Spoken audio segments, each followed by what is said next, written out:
Olá, pessoal, tudo bem? Um grande abraço para você ligado ao Mestres da História, conectado ao LAC Concursos, o maior site de videoaulas do Brasil. E para desespero da concorrência, Edenilson Moraes está na área e se derrubar é pênalti. E eu tô chegando aqui firme e forte para darmos prosseguimento ao nosso projeto pedagógico campeão, aquele que visa a sua qualificação, que visa turbinar a sua preparação para o exame intelectual da ESA, a nossa gloriosa Escola de Sargento das Armas do Exército Brasileiro. E hoje a gente continua a falar de história do Brasil.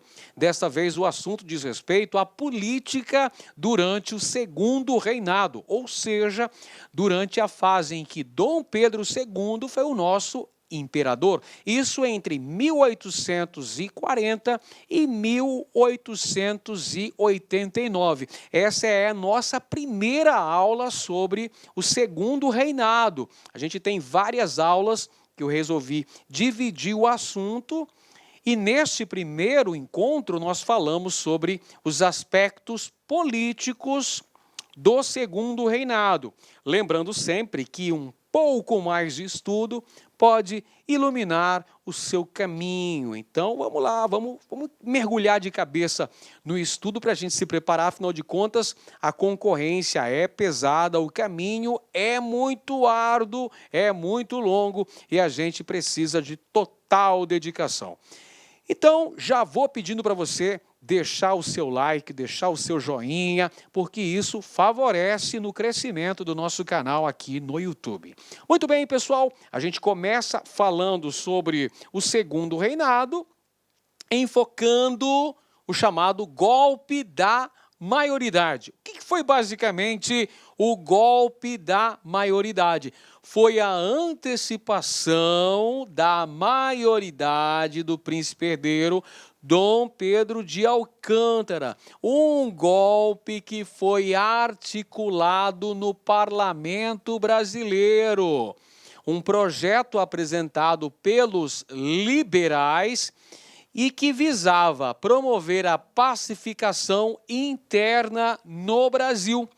O golpe da maioridade, ocorrido em 1840, acaba sendo um arranjo político entre as elites dominantes aqui no Brasil, liberais e conservadores, que vão aprovar a lei que garante a ascensão de Pedrinho ao trono brasileiro, mesmo ele contando com apenas 14 anos de idade. Isso mesmo.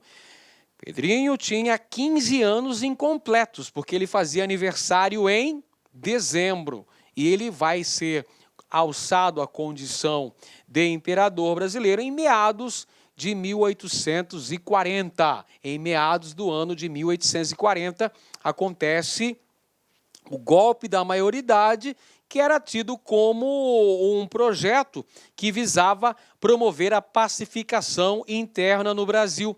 Naquele momento extremamente agitado, naquele momento bastante turbulento, com a ocorrência de uma série de revoltas pelo Brasil.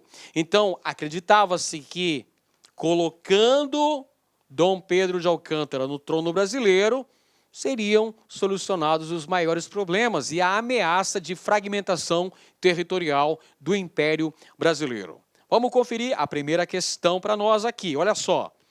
Logo após o golpe da maioridade, Dom Pedro II teve de enfrentar a revolta liberal de 1842. Este movimento originou-se, olha só, uma das primeiras revoltas que Dom Pedro tem que enfrentar são as revoltas liberais, que acontecem no ano de 1842, em Minas Gerais e também em São Paulo. São duas revoltas liberais que ocorrem nesse ano. O movimento originou-se no quê? Do separatismo paulista? Não. Na instituição da presidência do Conselho de Ministros, considerada pelos liberais como contrária à Constituição? Não, porque isso acontece em 1847. Estamos falando de um evento ocorrido em 1842. Letra C. Na agitação feita por elementos republicanos, estimulado pelo exemplo dos países latinos. Incorreta afirmação também. Letra D. Na oposição dos liberais ao movimento maiorista que se efetivou ferindo a Constituição. Olha só, a Constituição previa que Dom Pedro só poderia subir ao trono brasileiro quando tivesse 18 anos, mas ele sobe com 14, cara. Então a Constituição foi ferida. Por isso que este episódio entrou para a história do Brasil com o nome de golpe. Golpe da maioridade. Só que os liberais são os primeiros a defenderem a bandeira da emancipação de Pedro de Alcântara. Está errado também. Por exclusão, temos aqui a alternativa correta. Na dissolução da recém-eleita Câmara dos Deputados sob alegação de fraude e violência nas eleições. As primeiras eleições do segundo reinado foram realizadas em 1840 e ficaram conhecidas como eleições do cacete. Eleições do cacete. Olha o nome bonito, né? Eleições do cacete. Por causa da violência contra os eleitores, né? Por conta da violência. E também esse pleito teve vitória dos liberais. Os liberais conseguem uma retumbante vitória. Só que os conservadores não vão reconhecer essa vitória, vai alegar a ocorrência de fraudes nessas eleições e Dom Pedro vai anular esse pleito de 1840, realizando novas eleições onde os liberais são vitoriosos. E aí é a vez dos... São realizadas novas eleições onde os conservadores são vitoriosos. Agora falei corretamente. Então, essas eleições do cacete são canceladas, né, são anuladas. Realiza-se um novo pleito com vitória dos conservadores. Os conservadores que agora vão ocupar o governo. Agora é a vez dos liberais não concordarem com esse resultado. E vão organizar a Revolta Liberal de 1842 em Minas Gerais e também em São Paulo. Essa revolta foi pacificada por Luiz Alves de Lima e Silva, o futuro Duque de Caxias. Então, a origem dessa revolta liberal está ligada à dissolução da recém-eleita Câmara dos Deputados do Parlamento Brasileiro, sob a alegação de que havia ocorrido fraude e violência na eleição do cacete, né, 1840. Letra E. Uma medida importante tomada durante o segundo reinado pela Inglaterra foi o chamado Bill Aberdeen. A Inglaterra que promoveu a promulgação desta lei. Bill Aberdeen é uma lei do parlamento britânico tomada no ano de 1845, medida esta que autorizava a Marinha de Guerra de Vossa Majestade o direito de aprisionar navios negreiros no Atlântico Sul. Esta é uma medida, pessoal, que foi tomada pelo ministro das Relações Exteriores da Inglaterra, o Lord Aberdeen. Por isso que o nome da referida jurisdição é Bill Aberdeen, que significa Lei Aberdeen. Perfeito? Por conta do ministro das Relações Exteriores britânico, que era o Lord Aberdeen. Então essa lei ficou conhecida como Bill Aberdeen e visava o combate ao tráfico negreiro promovido pelo Brasil. Você sabe muito bem que a Inglaterra pressionou como pôde o Brasil pelo fim do tráfico negreiro e também pelo fim da escravidão. Em 1845, o parlamento britânico aprova esta lei, que era também considerado uma represália ao Brasil por conta da aprovação da tarifa Alves Branco, que elevou substancialmente as alíquotas de importação sobre produtos ingleses aqui no Brasil. Então, aí, a Inglaterra vem afora e passa a combater o tráfico negreiro. Então, essa lei dava a primazia aos navios da Marinha de Guerra Britânica de aprisionarem navios negreiros e confiscarem a carga. Perfeito? E prenderem os tripulantes desses navios negreiros. Questão padrão ESA para a gente resolver. Em 1845, a Inglaterra aprovou o Bill Aberdeen. Com relação a esse ato, é correto afirmar. Alternativa A. Concedia à Inglaterra o direito de monopolizar o tráfico negreiro para o Brasil. Não. O Bill Aberdeen combatia o tráfico negreiro. Alternativa B. Determinava a substituição da mão de obra escrava pela mão de obra livre? Negativo. Letra C. Era declarado legal o aprisionamento de qualquer navio negreiro, bem como o julgamento dos traficantes pela Marinha Inglesa. Beleza. Isso era o que determinava a lei do Bill Aberdeen. A alternativa correta, a letra C de casa. Alternativa D. Vamos verificar as demais alternativas aqui, pessoal. A alternativa D elevava violentamente as taxas alfandegárias sobre os produtos brasileiros. Não, nada disso. A alternativa E visava a eliminação da concorrência que a agricultura escravista brasileira representava. Não, gente. O Bill Aberdeen foi uma medida aprovada pelo Parlamento Britânico para combater o tráfico negreiro. Resposta correta, então, letra C. Bom, agora vamos falar de mais uma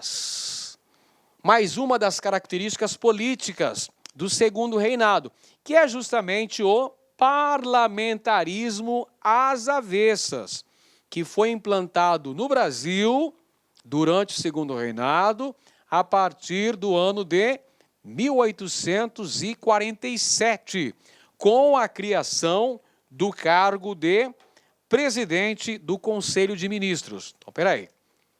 O parlamentarismo às avessas, então, foi implantado com a criação do cargo de presidente do Conselho de Ministros, cargo correspondente ao de primeiro-ministro. Mas por que razão aqui que o parlamentarismo brasileiro ficou conhecido como parlamentarismo às avessas? Por que parlamentarismo ao contrário, você pode me perguntar? Porque o nosso parlamentarismo era inverso ao modelo inglês. Porque lá no modelo inglês, o rei reina, mas não governa. Quem governa é o parlamento. Já no modelo brasileiro, o rei reina, ri e rói. Reina o país, ri do parlamento e rói o povo. Perfeito? No modelo brasileiro, o poder legislativo estava subordinado ao executivo. Vamos comparar. No modelo inglês, o presidente do Conselho de Ministros, que lá também é chamado de primeiro-ministro, é escolhido pelo parlamento. É o parlamento quem tem a primazia da escolha do primeiro-ministro. No modelo brasileiro não era assim que funcionava. Adivinhem vocês quem tinha o direito de escolher o primeiro-ministro? Era o próprio imperador. Olha a figura aqui do imperador Dom Pedro II, aqui numa esfinge, não é? Afinal de contas, Dom Pedro II, era muito estudioso e muito viajado, tinha ido para o Egito, inclusive comprou uma múmia lá no Egito. Olha o Dom Pedro, hein? Então, olha só, gente, no parlamentarismo às avessas, implantado em 1847 no Brasil, com a criação do cargo de presidente do Conselho de Ministros, o poder legislativo encontrava-se submisso ao poder executivo. Afinal de contas, era o imperador a peça central nas decisões políticas. Por isso que ficou conhecido como parlamentarismo às avessas. Outro importante tema relativo ao segundo reinado é a chamada questão Christie. A questão Christie envolveu tensões diplomáticas entre Brasil e a Inglaterra, por conta da alteração. Olha só os motivos. Aqui estão as causas da questão Christie, que envolveu tensões diplomáticas entre os impérios do Brasil, o Império do Brasil e o Império Britânico. Alteração na política tributária brasileira com a aprovação da chamada Tarifa Alves Branco, que foi prejudicial aos interesses britânicos, isso lá em 1844. Temos também o roubo da carga do navio Príncipe de Gales, que afundou no litoral do Rio Grande do Sul e teve a sua carga roubada. Para culminar mais ainda, pessoal, olha só, nós temos a prisão de marinheiros ingleses no Rio de Janeiro, no ano de 1862, ferindo acordos diplomáticos que os dois países possuíam desde o período joanino. Então, olha só, na verdade, a origem das tensões diplomáticas entre o Brasil e a Inglaterra remontam lá na alteração dessa política tributária, com o fim da proteção aos produtos ingleses que entravam no Brasil, com a aprovação da Tarifa Alves Branco. É verdade que depois essa tarifa foi revogada, foi implantada uma nova tarifa Silva Ferraz, que acabou com esse protecionismo alfandegário brasileiro. Porém, esse aqui é o início da rivalidade, é o início da disputa diplomática entre Brasil e Inglaterra.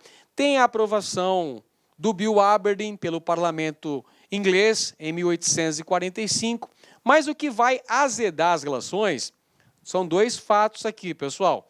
O roubo da carga do navio Príncipe de Gales, navio que afundou no litoral brasileiro, e a prisão de dois marinheiros ingleses que estavam promovendo arruaças nas ruas do Rio de Janeiro em 1862. Isso faz com que o embaixador inglês aqui no Brasil, o senhor William Christie, por isso que temos a questão Christie, por conta da atuação do embaixador britânico no Brasil, William Christie, ele vai promover a prisão de navios mercantes brasileiros no Brasil, no Porto do Rio de Janeiro, a título de indenização pelo roubo da carga do navio Príncipe de Gales. E isso acaba comprometendo as relações entre Brasil e Inglaterra, que vão ficar com relações rompidas entre 1863 e 1865. Esta é a chamada questão Christie. Olha só a questão relativa a este assunto. Durante o segundo reinado, o Brasil teve alguns conflitos com a Inglaterra, que não queria reconhecer nossos direitos como nação soberana e independente. Esses conflitos consistiram na chamada, agora ficou fácil de responder, né? Na chamada questão Christie. A alternativa correta está aí, a letra A, questão Christie, que são os conflitos diplomáticos envolvendo Brasil e Inglaterra. Próxima questão. Apesar da preponderância inglesa no século XIX, por 2 anos, o Brasil manteve cortadas as relações diplomáticas com o governo de Londres. Este rompimento foi em decorrência, alternativa A, da aprovação da Lei Eusébio de Queiroz, alternativa B, da oposição do Brasil à renovação dos tratados de 1810, alternativa C, da questão Christie, alternativa D, da intervenção inglesa na Cisplatina, ou alternativa E, da oposição da Inglaterra à renovação dos tratados de 1810. Muito simples essa, né? Questão diplomática envolvendo Brasil e Inglaterra é a questão Christie. Alternativa correta, letra B. Agora a gente fala da Lei Eusébio de Queiroz, outro tema importante, né? Eusébio de Queiroz aprovou em 1850 a lei que leva o seu nome, que é uma lei abolicionista.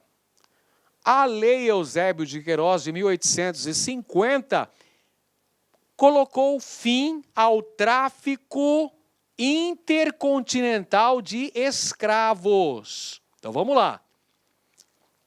A Lei Eusébio de Queiroz foi aprovada no Parlamento Brasileiro no conjunto das leis abolicionistas e promoveu a extinção do tráfico intercontinental de escravos. Então, aquela conexão África-Brasil ficou oficialmente proibida a partir da decretação da Lei Eusébio de Queiroz em setembro de 1850.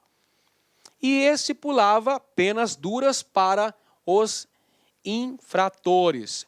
Então, podemos, em suma, dizer que a Lei Eusébio de Queiroz extinguiu o tráfico intercontinental de escravos.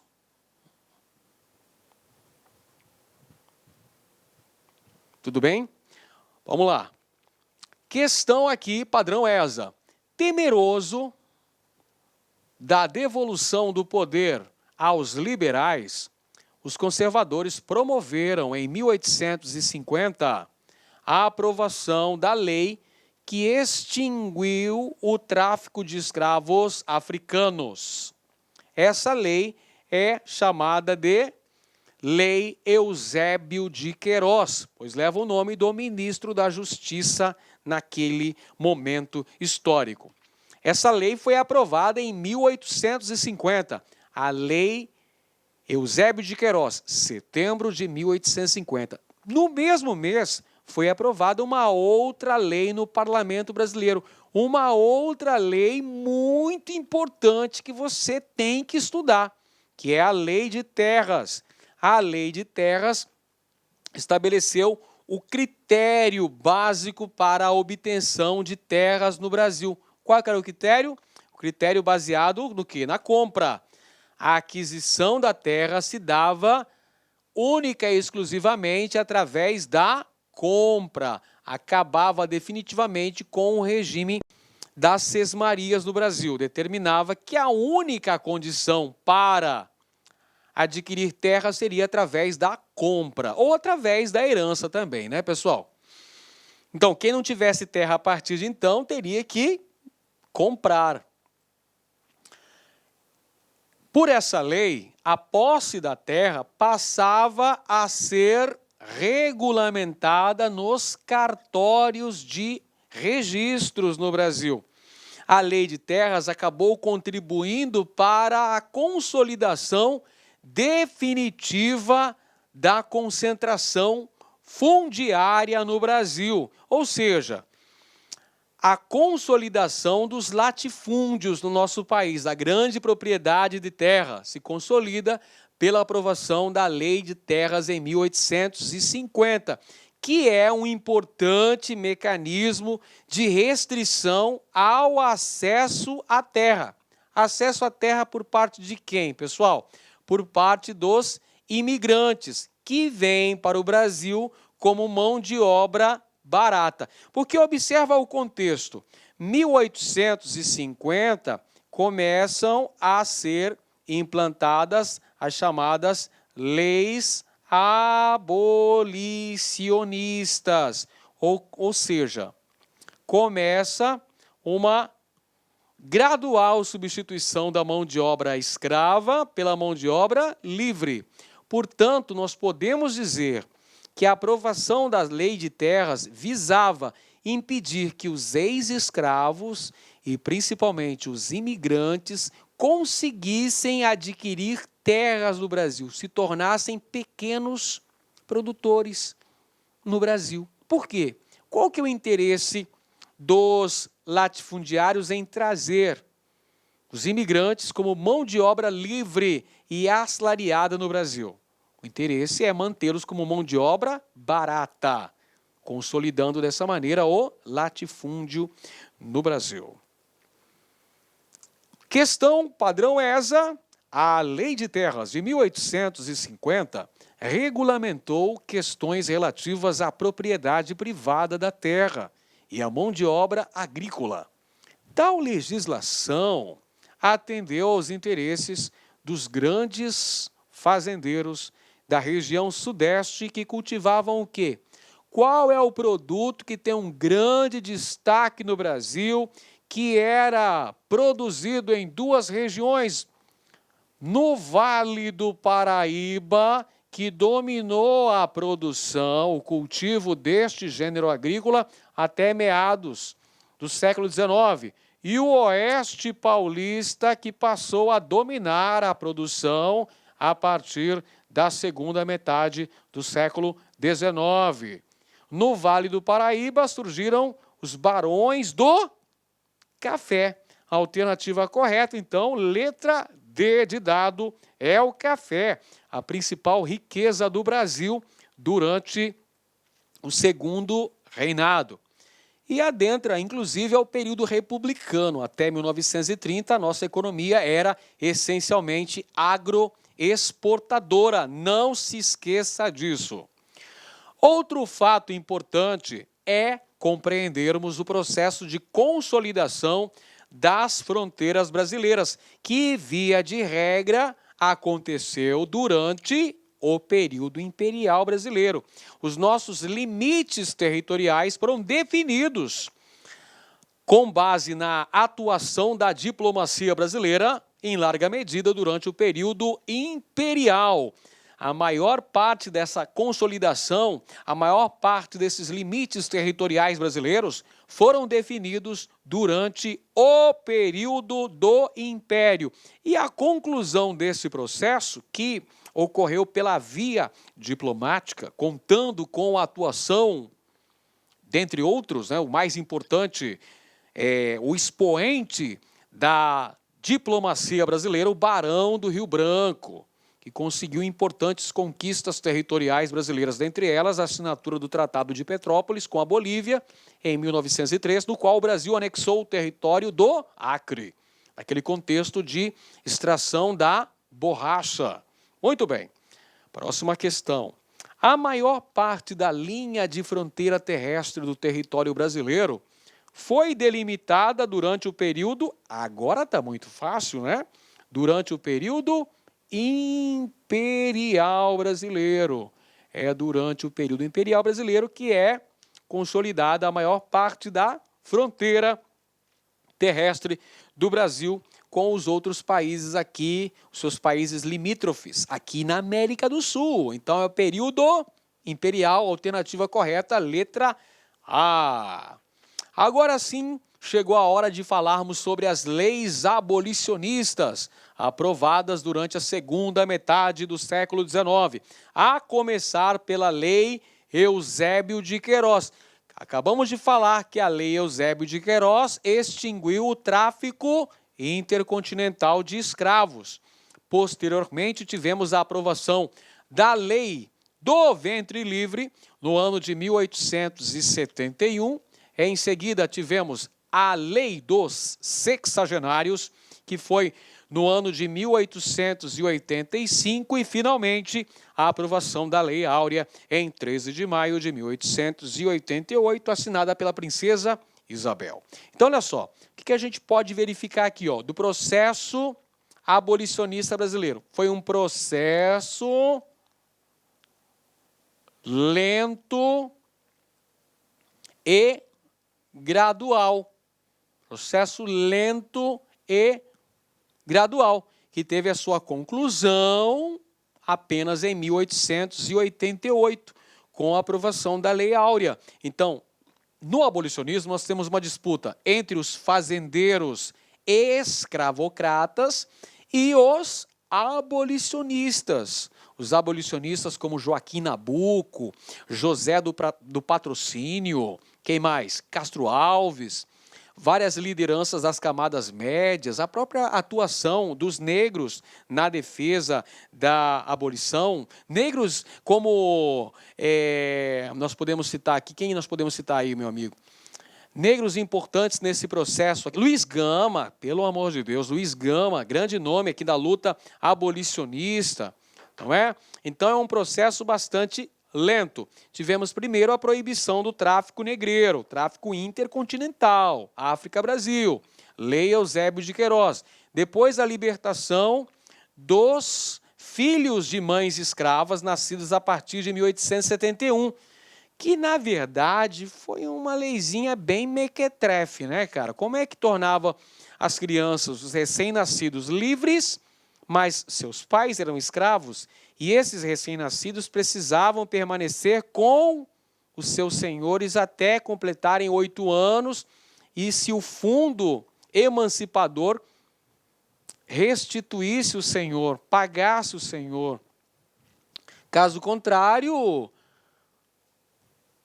a criança permaneceria por mais tempo até completar 21 anos. Então, quer dizer, era tapar o sol com a peneira, literalmente. A lei dos sexagenários também é outra lei muito fraca, porque libertava os negros com mais de 60 anos de idade, então já eram anciãos. Então, quer dizer, é uma lei muito ruim, não teve grande aplicabilidade. E, finalmente, a Lei Áurea, que extinguiu definitivamente a escravidão no Brasil. Vamos conferir a questão aqui que nos aparece. Artigo 1º.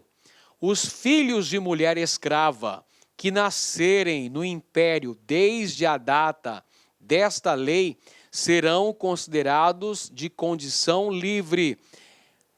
Este é o artigo da Lei Áurea, Lei Saraiva Cotegipe, Lei Nabuco Araújo ou Lei Rio Branco. Esta, para complicar, ele colocou outro nome, né, pessoal? É a Lei Rio Branco, também conhecida como Lei do Ventre Livre no Brasil. Alternativa correta, letra D de dado. Outro aspecto importante no nosso estudo de política é verificar a política externa brasileira. E as questões platinas é indubitavelmente um assunto que você deve revisar com bastante atenção. A propósito, farei uma aula exclusiva sobre a Guerra do Paraguai. Vai ser uma aula inteira só para falar das características principais da Guerra do Paraguai, de que forma que este assunto pode aparecer na sua prova.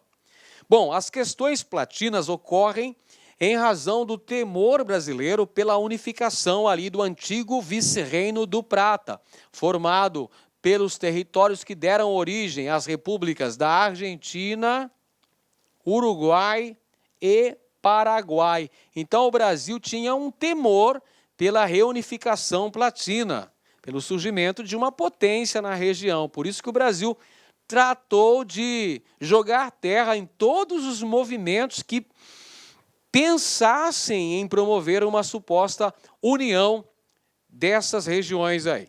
Por quê? Porque para o Brasil era condição sine qua non conseguir franquear e manter a livre navegação através da Bacia Platina, porque era uma das condições básicas para o Brasil promover uma interligação com as regiões mais interioranas do país, que era a província de Mato Grosso.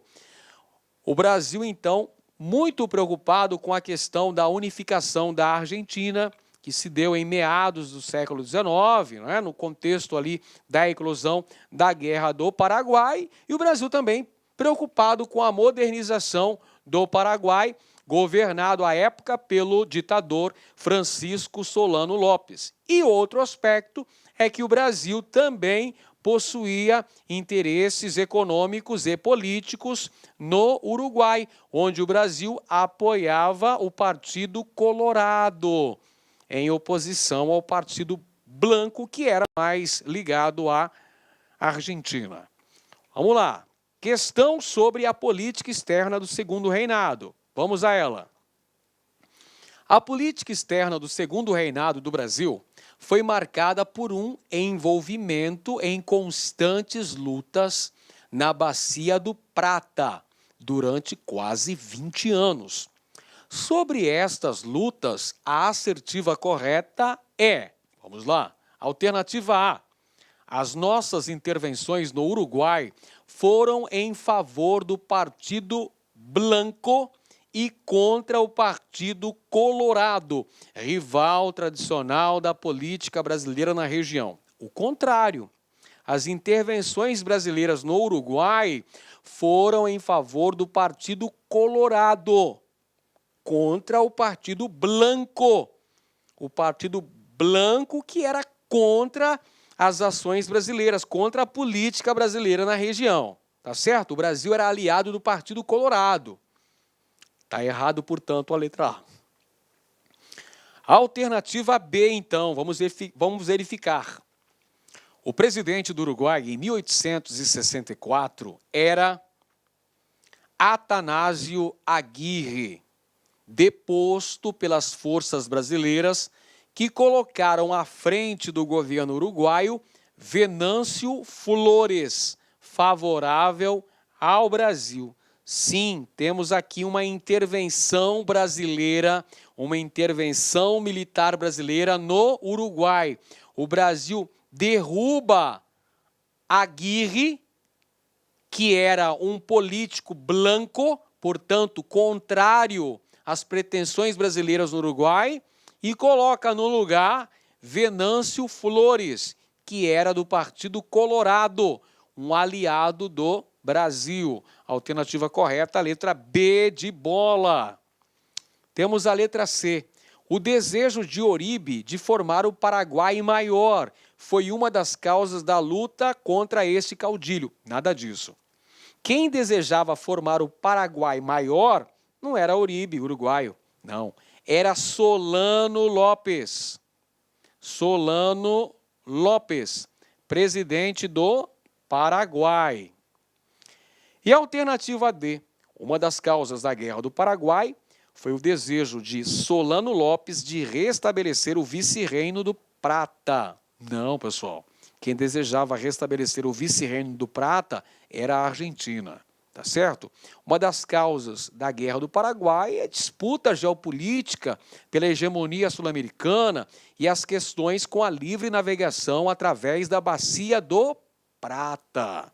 Perfeito? Mas não se preocupe não, como eu falei para você, eu vou preparar uma aula exclusiva sobre a Guerra do Paraguai, onde a gente vai abordar os antecedentes, as causas, as principais batalhas e as principais consequências deste conflito. Fica tranquilo.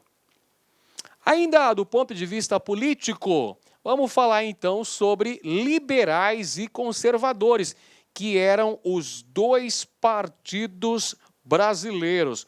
Olha aqui essa charge, essa charge aqui, esta caricatura é sensacional, né? Mostra uma mulher representando a mãe pátria e dois bezerros aqui, ó, representando os conservadores e os liberais, ó, mamando nas tetas da mamãe pátria, né? Ah, é, né? Ah, é, bebê? Mamar na vaca Salomé você não quer, né?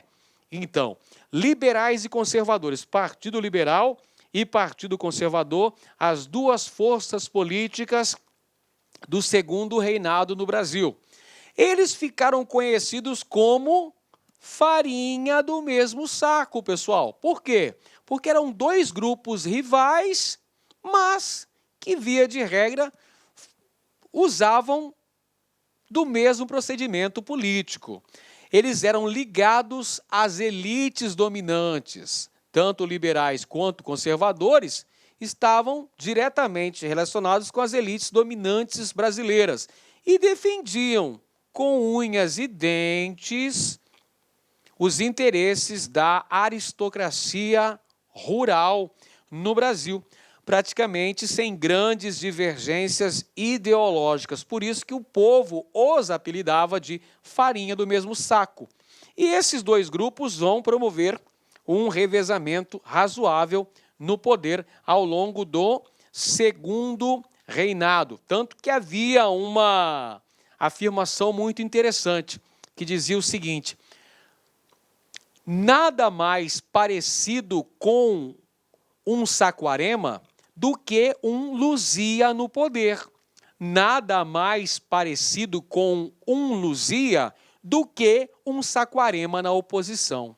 Então, quer dizer, esses dois grupos políticos, apesar de serem rivais, apesar de serem antagônicos, praticamente nós podemos dizer que defendiam os interesses das classes dominantes brasileiras. Os liberais também eram chamados de Luzias, os conservadores também eram chamados de Saquaremas. Tá certo? Muito bem. Farinhas do mesmo saco. Vamos para a questão aí. O partido político que durante o início do segundo reinado propugnou por uma maior autonomia das províncias foi o... É isso aí, pessoal. Um dos pontos que divergiam liberais e conservadores é que os liberais eram partidários de uma maior autonomia para as províncias, ao passo que os conservadores eram defensores de maior centralização política. Então, o partido político, que durante o início do segundo reinado, aqui está segundo império, mas na verdade é segundo reinado, esse é o termo concebido pela historiografia brasileira. O partido que durante o segundo reinado propugnou uma maior autonomia das províncias é o Partido Liberal. A alternativa correta, a letra C de casa. É isso aí, pessoal. Você sabe muito bem que vaga tem, né, pessoal? Ah, mas são 1000 vagas, professor, para 100 mil candidatos. Então, isso é mais um motivo para você continuar se empenhando com mais fervor ainda, com mais dedicação ainda. Vaga tem, só precisa ir lá buscar.